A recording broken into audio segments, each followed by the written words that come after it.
Then, yung ilalim nito, kung makikita ninyo, ay may mga metro na. So, madali na rin yung transportation kung babalik kayo sa inyong mga accommodation.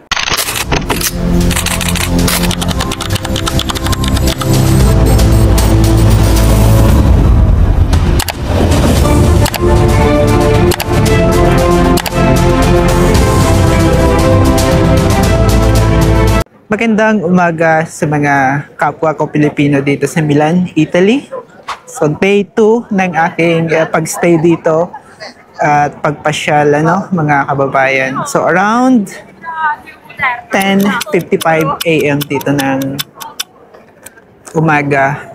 At kung mapapansin niyo ay medyo may kulimlim yung kalangitan. So nais kong ipakita sa inyo yung surrounding or yung attraction dito sa Milan hanggang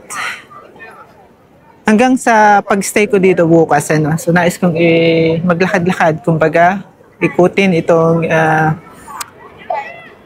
syudad ng Milan, mga kababayan, para naman sulit yung pagpunta ko dito.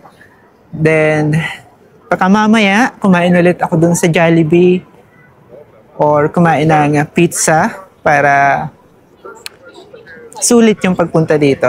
So yan yung pinunta ko dito, kaya nandito ako, yung mabisita yung Jollibee, nakakain ng local pizza. So talaga naman, kung makakapunta kayo ng Milan o ng Italy, ay napakalasa ng pizza nila, mga kababayan. So masarap. So hindi ko pwedeng ikumpara sa American pizza or sa local pizza ng Poland, mga kababayan. Kaya masaya akong makapunta dito at kumain ng local pizza ng Italian. So syempre ito yung pinagmamalaki ng mga Italian, mga kababayan. Then marami akong nakitang hindi ko syempre nakita sa Poland. So syempre yung kapaligiran ay medyo crowded. So kung makikita ninyo yung sigawan, yung dami ng tao, yung dami ng pigeon dito sa kapaligiran ng Milan, Italy. So, iba't ibang lahi na rin yung nandito sa lugar na to na makikita ninyo. At maraming distraction. Pagpunta nyo dito, baka magulat kayo. So, at least aware kayo pagpunta nyo dito. So, isa rin ito sa capital fashion dito sa Italy. So, kapareho ng Paris, kumbaga.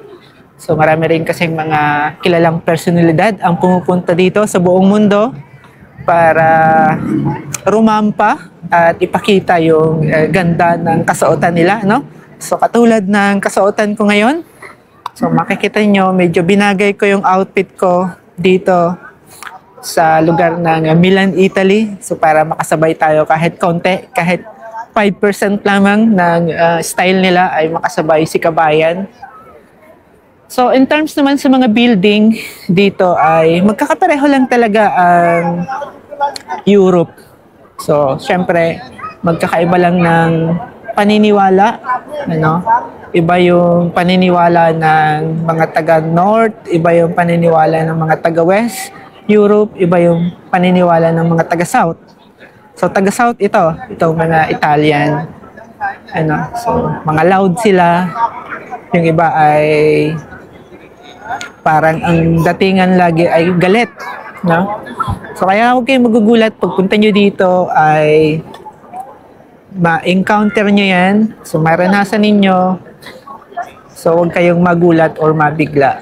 So, expression ng mga Italian yan. And pagpunta nyo dito, huwag kayong magulat din. Napakaraming ibang lahi na makikita nyo dito, especially mga Pilipino. Yung mga kabayan natin dito, syempre, kapag umaga, todo kayod sila para kumita ng pera. So, ipapakita ko rin sa inyo yung mga Pilipino siguro. Mamaya dun sa Jollibee, kung makakakain ulit kami, kasi medyo may kamahalan. So, alam nyo na, tipid si kabayan kasi euro dito sa Milan, Italy. At medyo may kamahalan din yung cost of living dito.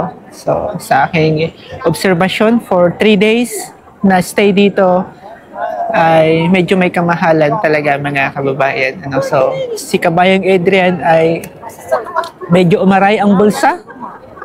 So, sabi ko nga sa inyo, masubukan nyo lang at least once your life. So, okay na yan. So, hindi nyo na pagsisisihan yan sa buhay ninyo. And, samahan nyo akong tour surround Milan or surround nitong cathedral para naman sulit yung pagpunta ko dito. Kasi dumadami yung mga tao dito, about 1,000 na siguro yan sa kapaligiran ko. So makikita ninyo, di ba? So napakaraming mga distraction. So hindi kayo pwedeng magstay dito, gumawa ng content sa area lang na to, ano? Kasi napakaingay. Then, yung ilalim nito, kung makikita ninyo, ay may mga metro na.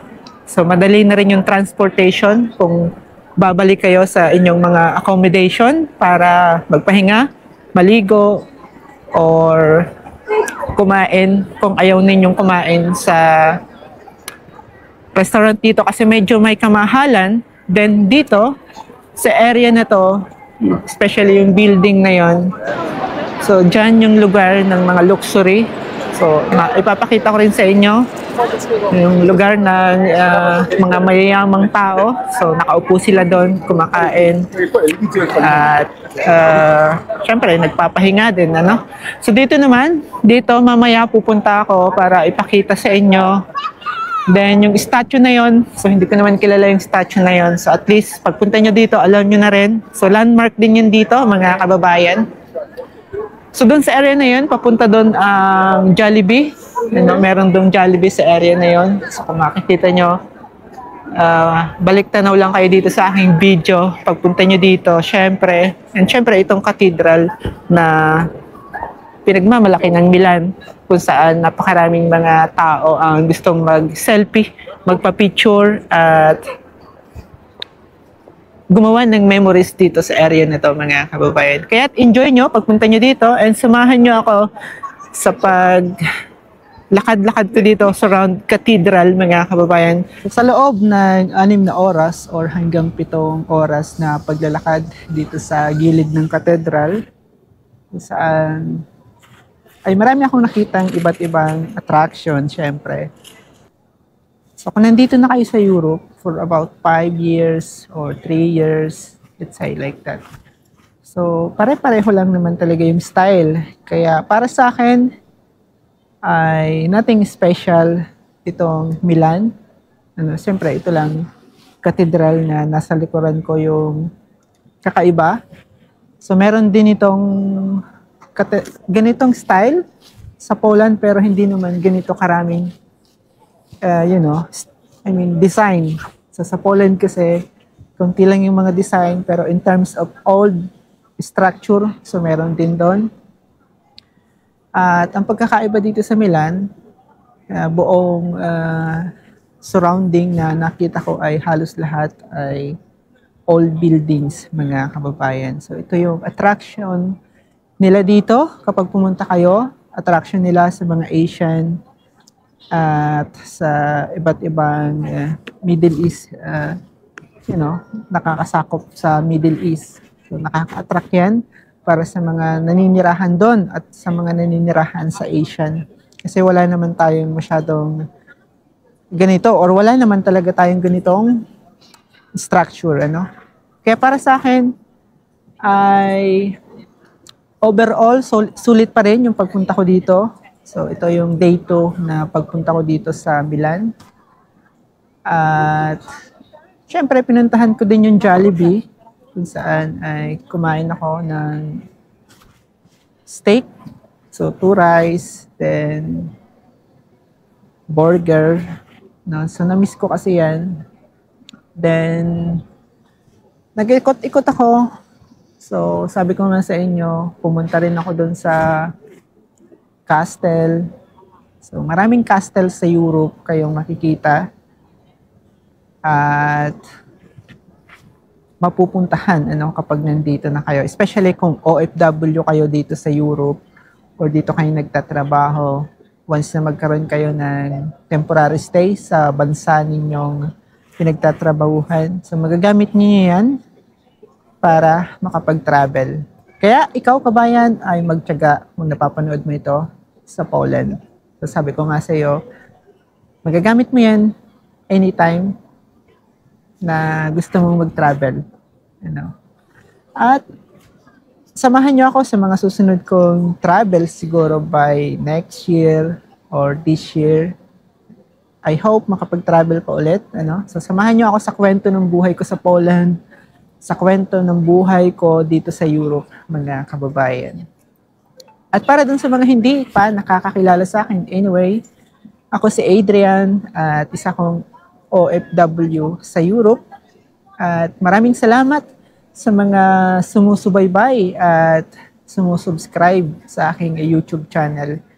And anyway, ito nga palang Milan ay host sa darating na Olympic 2026. So Milan ang mag-host, kaya maraming turista dito by 2026 February. So Winter Olympic. So dito yan gaganapin sa Milan. Kaya kapag pupunta kayo dito next year by February, so alam niyo na, napakaraming turista ulit dito, baka doble or triple sa nakikita nyo sa ngayon. So ayan, medyo maraming tao doon sa banda doon kasi yun yung attraction ng cathedral, mga kababayan. Then, tomorrow, last day ko dito, balik ulit ako ng Poland, balik sa trabaho, at balik ulit sa paggawa ng pera, mga kababayan. So, kaya sumabaybay kayo sa araw or sa daily upload ng aking YouTube channel. So, hindi man daily, maybe weekly. Magagawa ko yan soon, daily. Pero, this year, I think once a week ako makakapag-upload. Dahil sobrang busy ko sa trabaho. So, salamat dun sa boss ko dahil binigyan niya ako ng day off or binigyan niya ako ng holiday kahit na ilang persona lang kaming nagtatrabaho doon sa hotel, So one more time, andito ako sa Milan, Italy, mga kababayan. So shout out again para doon sa mga kababayan kong nagtatrabaho dito at dito na naninirahan sa Milan, Italy. At huwag niyong kalimutang sumubscribe sa aking Facebook account, sa Instagram, and syempre sa TikTok account, mga kababayan. At magkita-kita tayo dyan sa mga susunod kong upload. God bless and maraming salamat sa inyo, mga kababayan.